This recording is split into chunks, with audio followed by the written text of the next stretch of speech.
You are listening to That Hoarder Overcome Compulsive Hoarding. Between 2 and 6% of people have hoarding disorder, yet very few of us talk about it.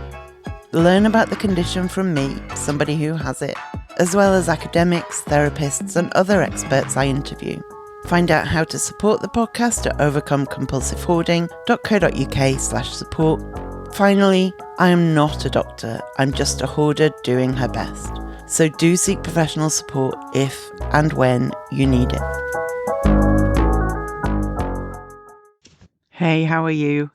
I am doing okay. I have been procrastinating recording this for about 4 hours for no good reason. But here we are. We are go. Let's start with some housekeeping. So, bit of housekeeping this week. And I've referenced a number of times that calling it housekeeping makes me laugh a little bit to myself. And it has come to my attention that some of you don't know why it makes me laugh to myself. So just in case it's not obvious to you, like a lot of my humour is not to a lot of people. The reason calling it housekeeping makes me laugh is that housekeeping is something that people who hoard aren't very good at often. And I could do with being better at. And there's a whole lot of things in this podcast that I do to quietly make myself laugh.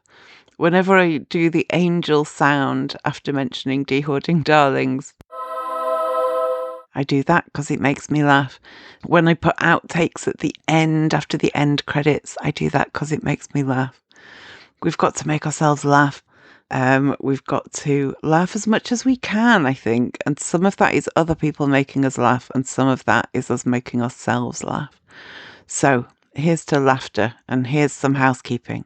By the time this episode goes out, there will have been a de-hoarding accountability Zoom session. This episode will go live right as it starts, but there are more coming.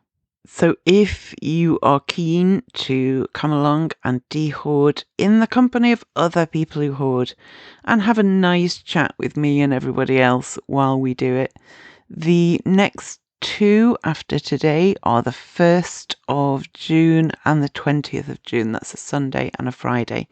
To find out more about that, head to overcomecompulsivehoarding.co.uk/ticket.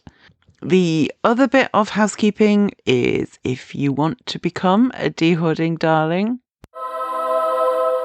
you can do so. It really helps to support the podcast. It helps to pay for the podcast, and it just offers some support to the overall project that is honestly invaluable.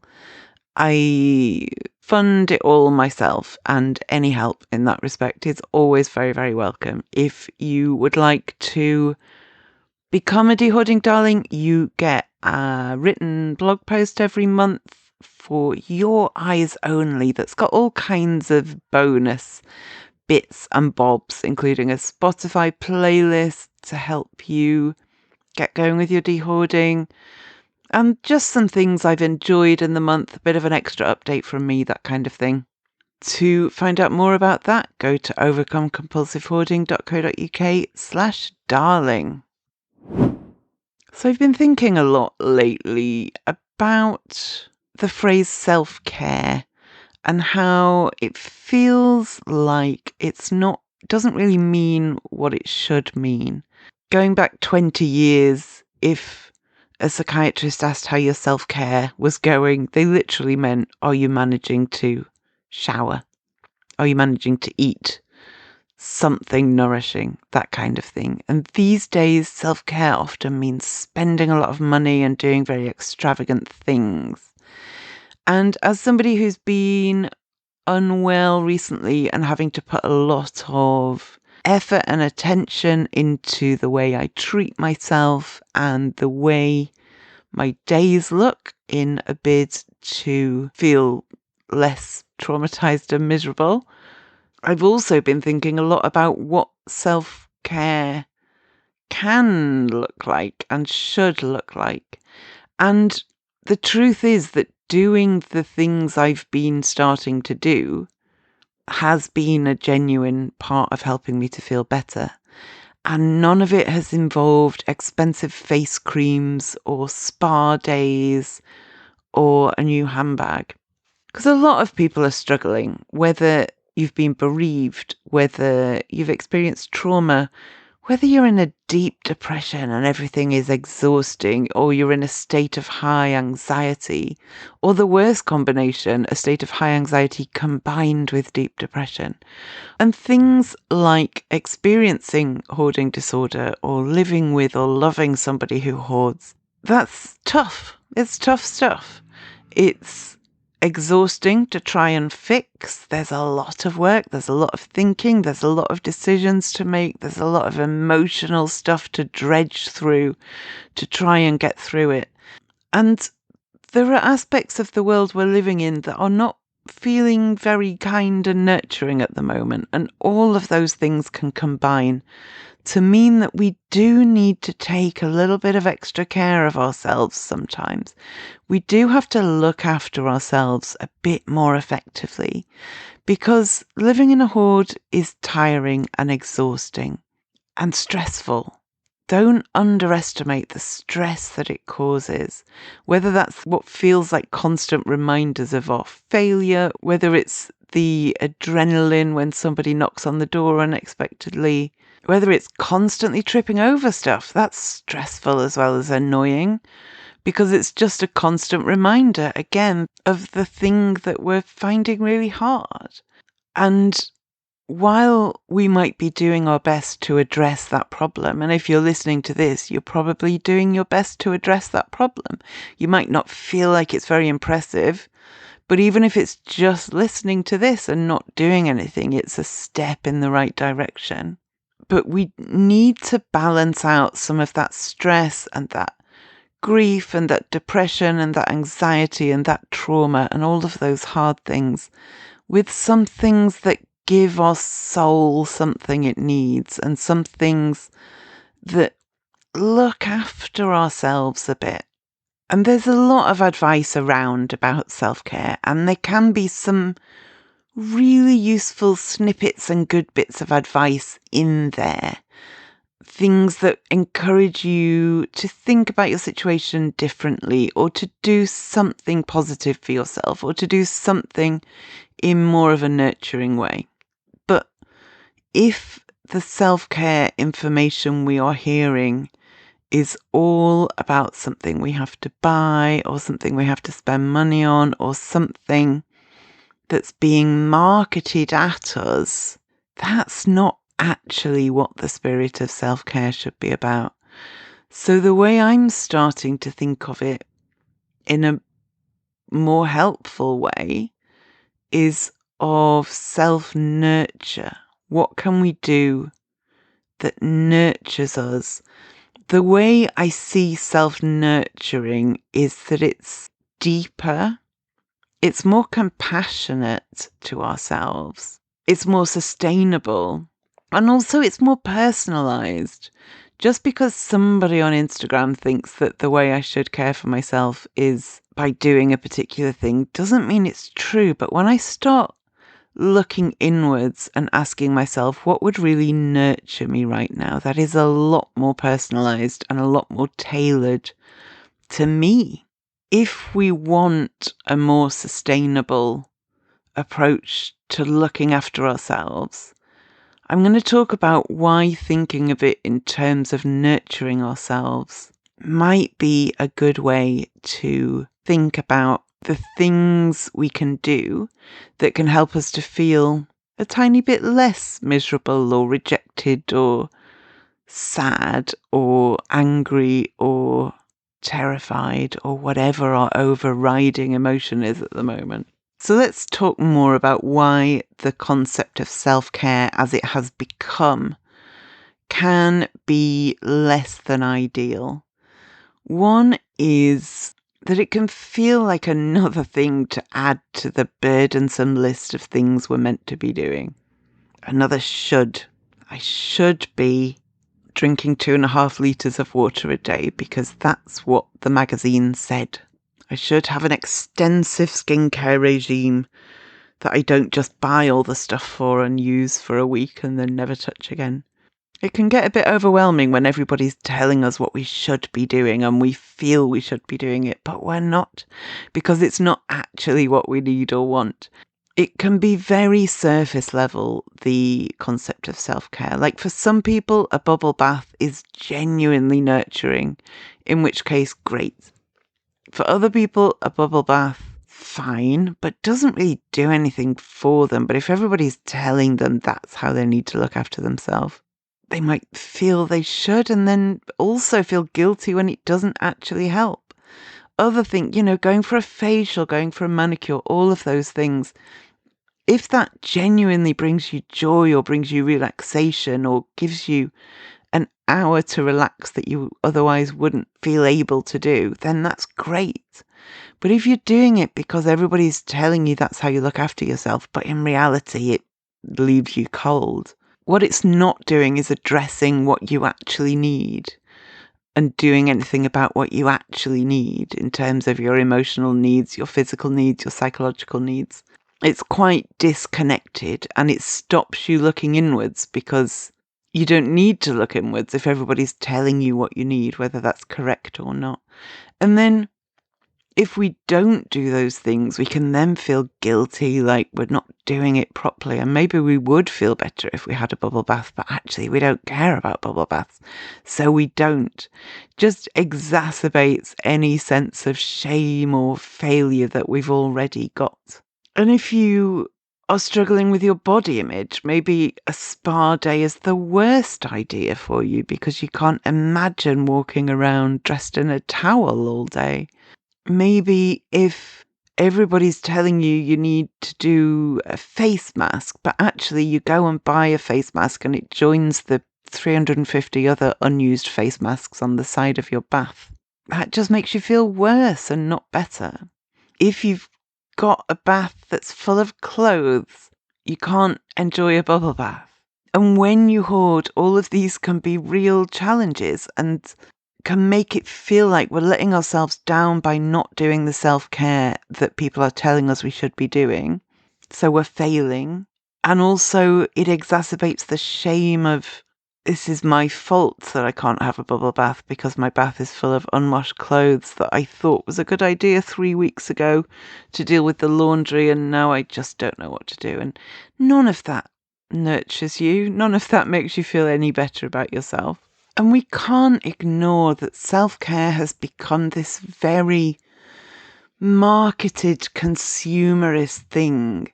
And at least some of the messaging around self-care is buy stuff, buy products you might not need or even want.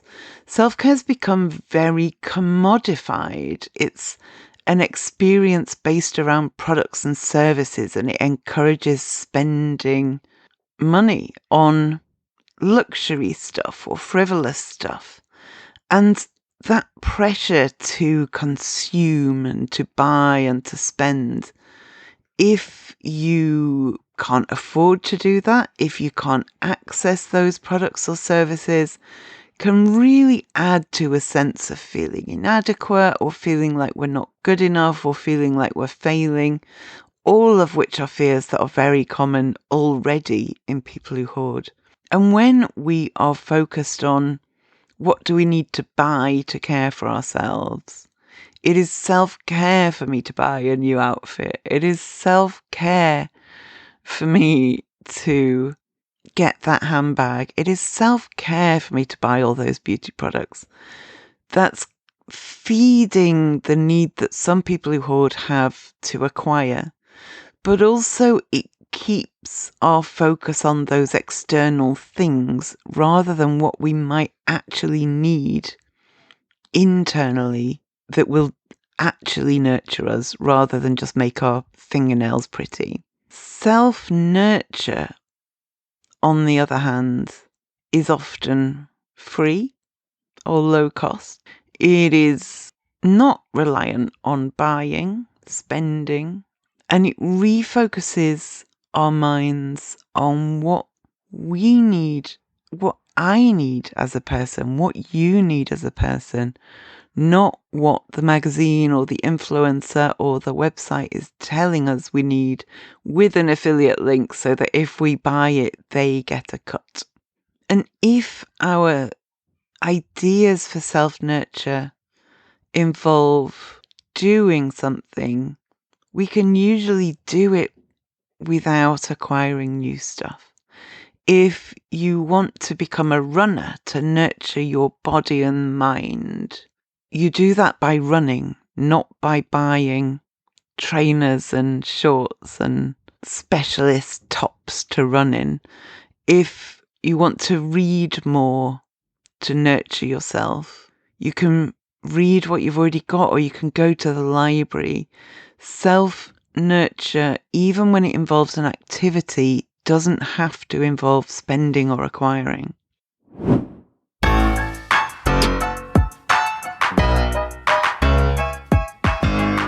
Hoarding darlings are podcast listeners who get access to extra from me. I write a bonus post every month with a bit of an update from me, additional links, answers to extra questions from guests, some recommendations, and a de-hoarding playlist. You can become a de-hoarding darling and help to support the podcast, as well as getting this bonus monthly post at overcomecompulsivehoarding.co.uk/darling. So the way I'm seeing self-nurture, first of all, is a very compassionate way of looking at things. And it's a very internalized, personalized, tailored way of looking at things. And the idea is to ask yourself, what are your core physical, emotional, and psychological needs right now? It might be different to what it was a year ago, but we're looking at right now. It's kind of about caring for yourself as you would care for somebody you love.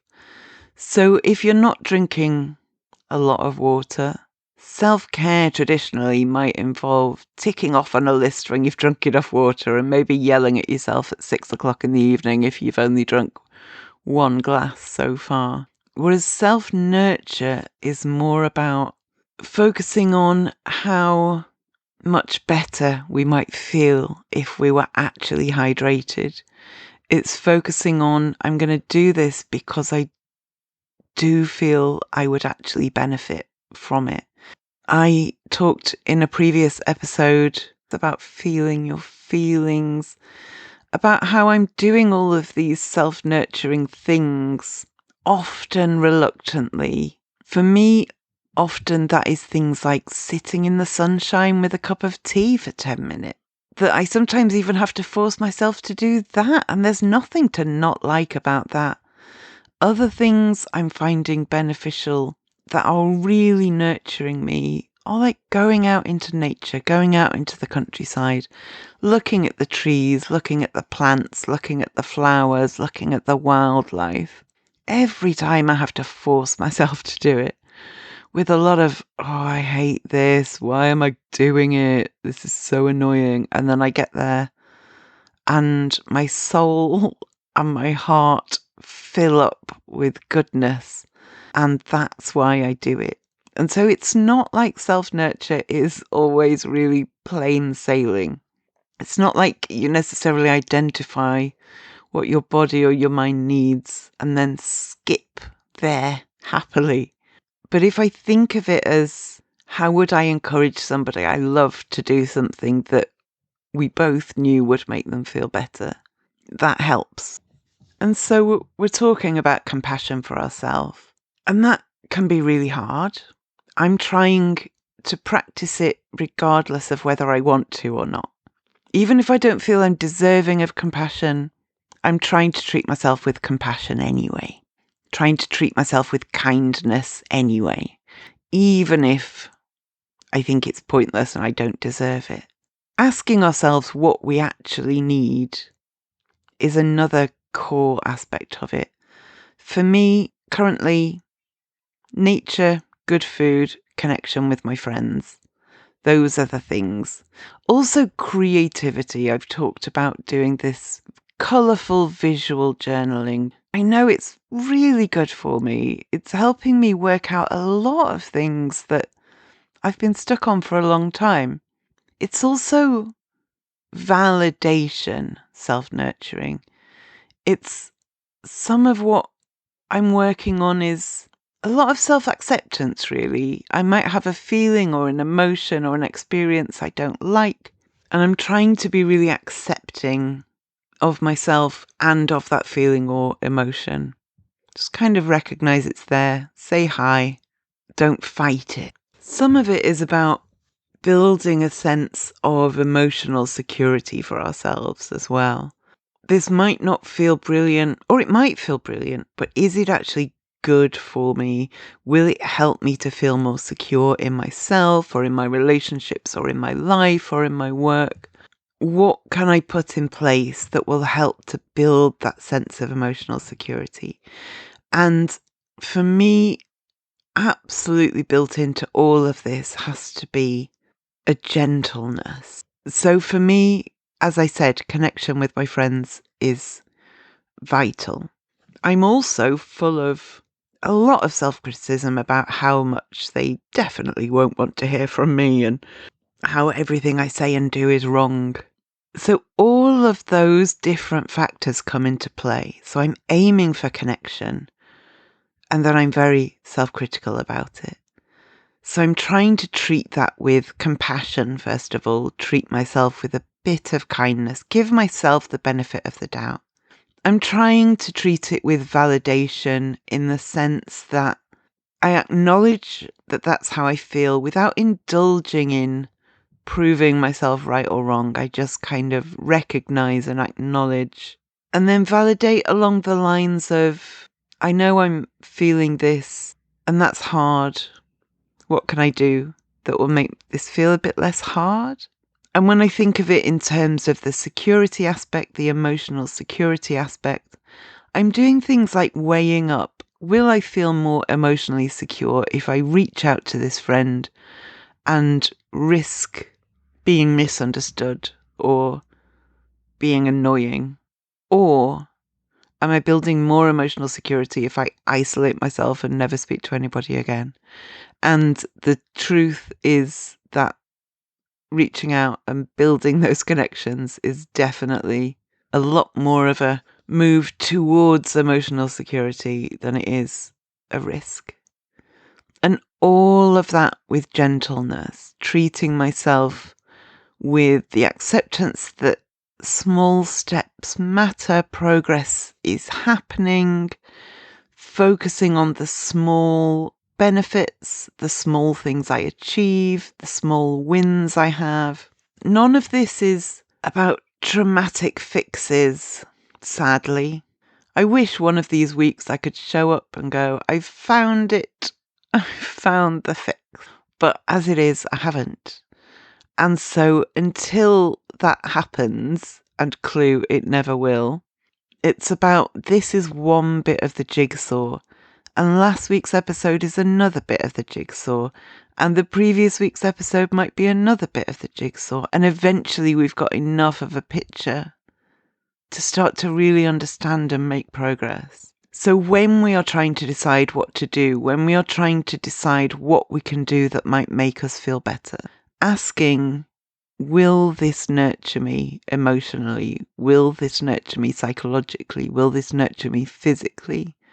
Can be a good question. If you're trying to justify a purchase you don't need, it's very easy to say, is this self-care? Sure. But if you're trying to justify a purchase you don't need and you ask, will this nurture me emotionally, psychologically, or physically? It's a lot harder to lie to ourselves about that.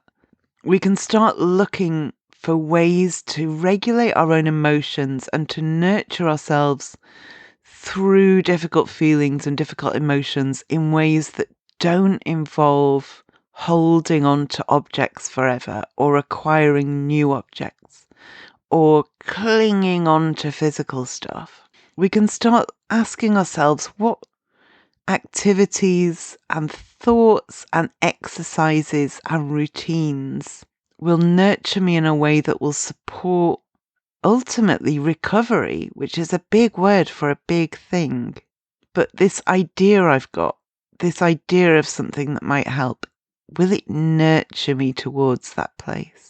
And that can involve doing hard things like setting boundaries. It can involve doing hard things like saying no to people or doing something we don't want to do, like resentful journaling, or forcing ourselves out of the house to go somewhere breathtakingly beautiful, but we still have to force ourselves in the first place.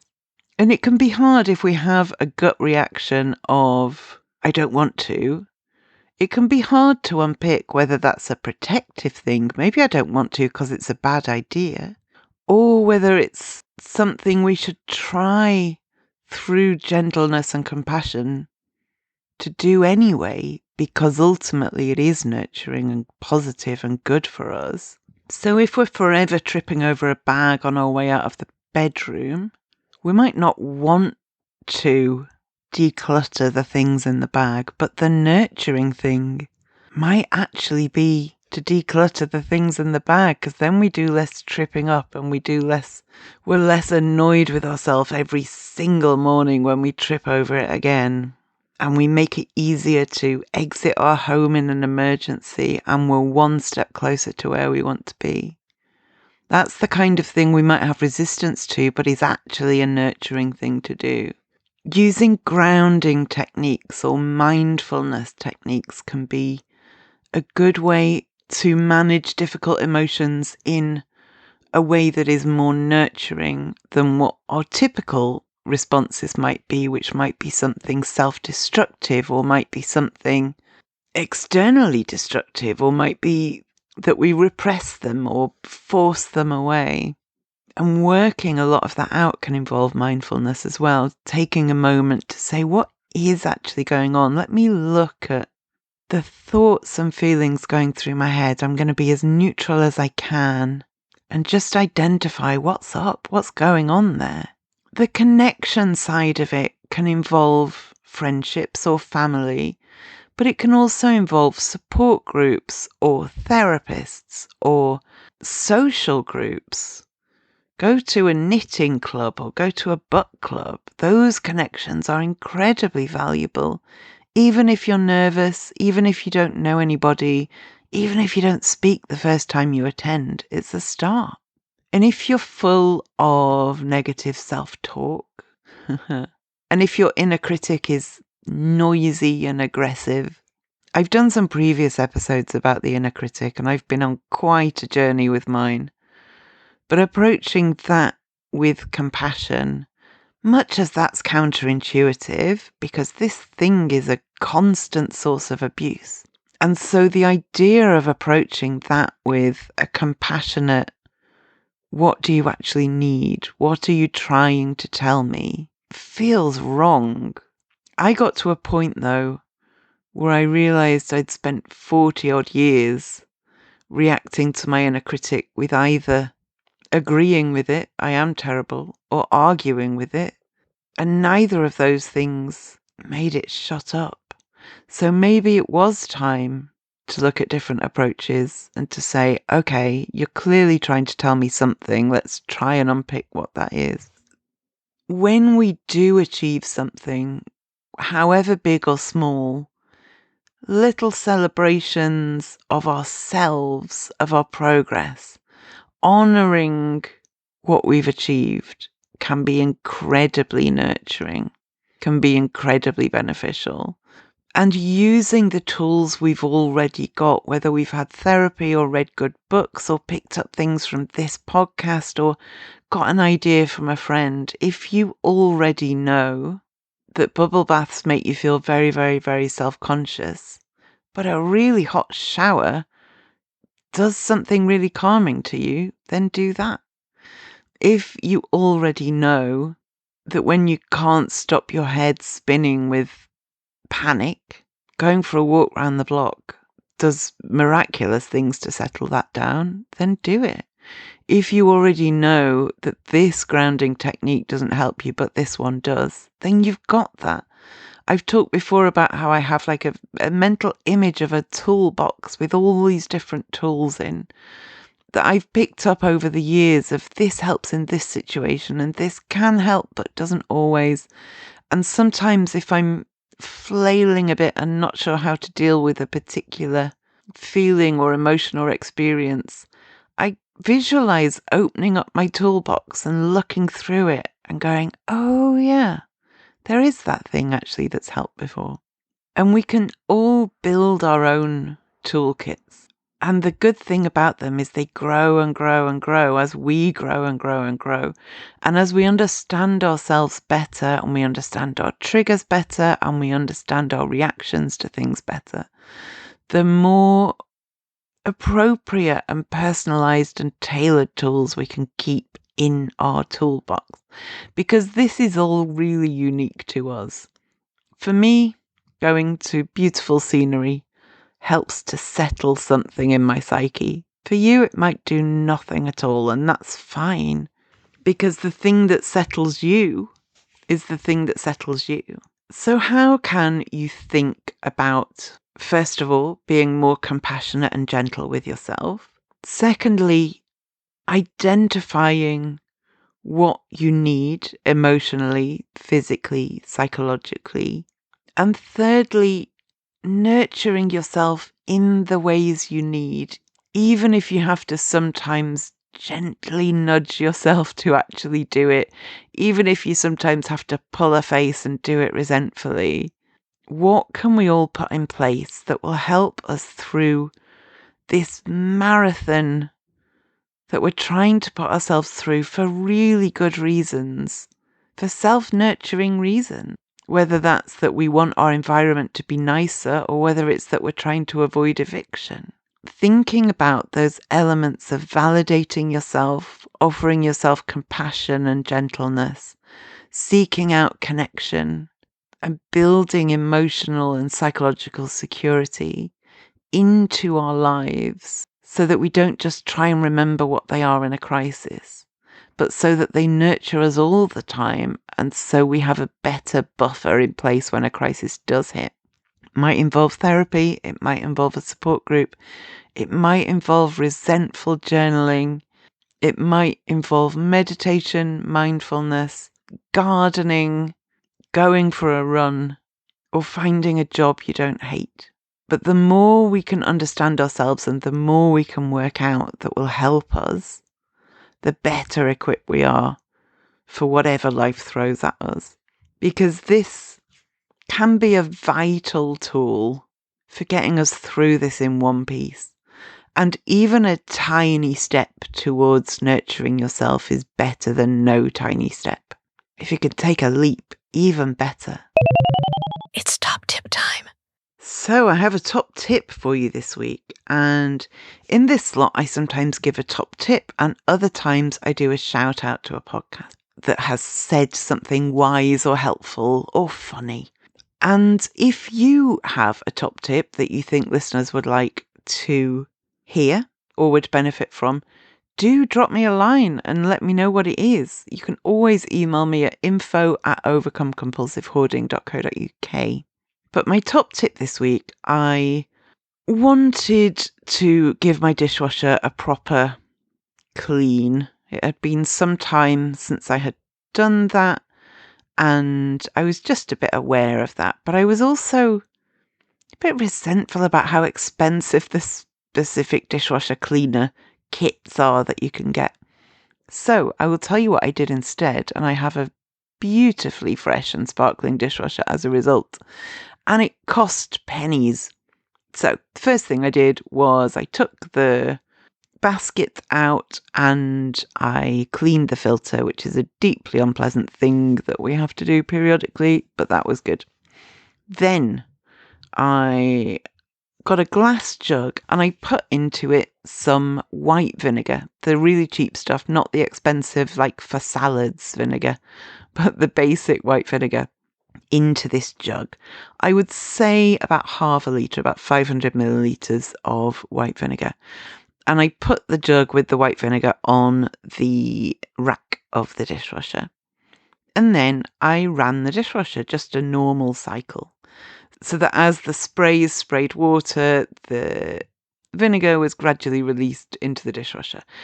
And no detergent or anything. You don't need to put the powder or liquid or whatever you normally use in. You just put white vinegar in a jug or a bowl on the rack and run a cycle. And then, when that cycle has finished, you remove the jug and sprinkle baking soda, baking powder, in the bottom of the dishwasher. I would say 3 tablespoons of baking powder, maybe 4, across the bottom of the dishwasher, and run another cycle just with that. Again, no dishwasher powder or liquid or tabs or whatever we're using. And at the end of that second cycle, so first cycle with white vinegar, second cycle with baking soda, I had the most sparkling, fresh, delicious, brand new dishwasher I've had in years. So it's cheap, it's green, presumably, and it felt great. So that is my top tip for you this week. Okay, thank you for listening, and I will speak to you next time.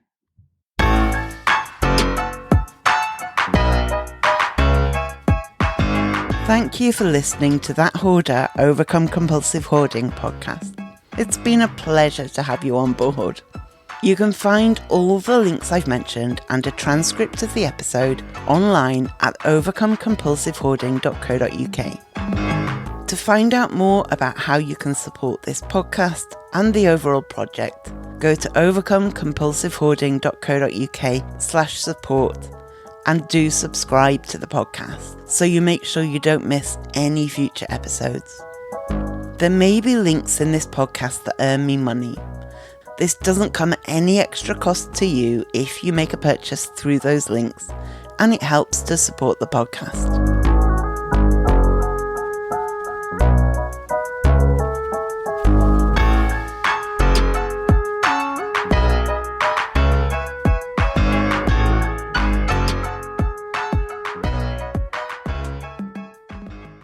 Whether it's, for me, that is things like sitting in the even if you have to kick yourself up the bum. No, even it's not very nurturing.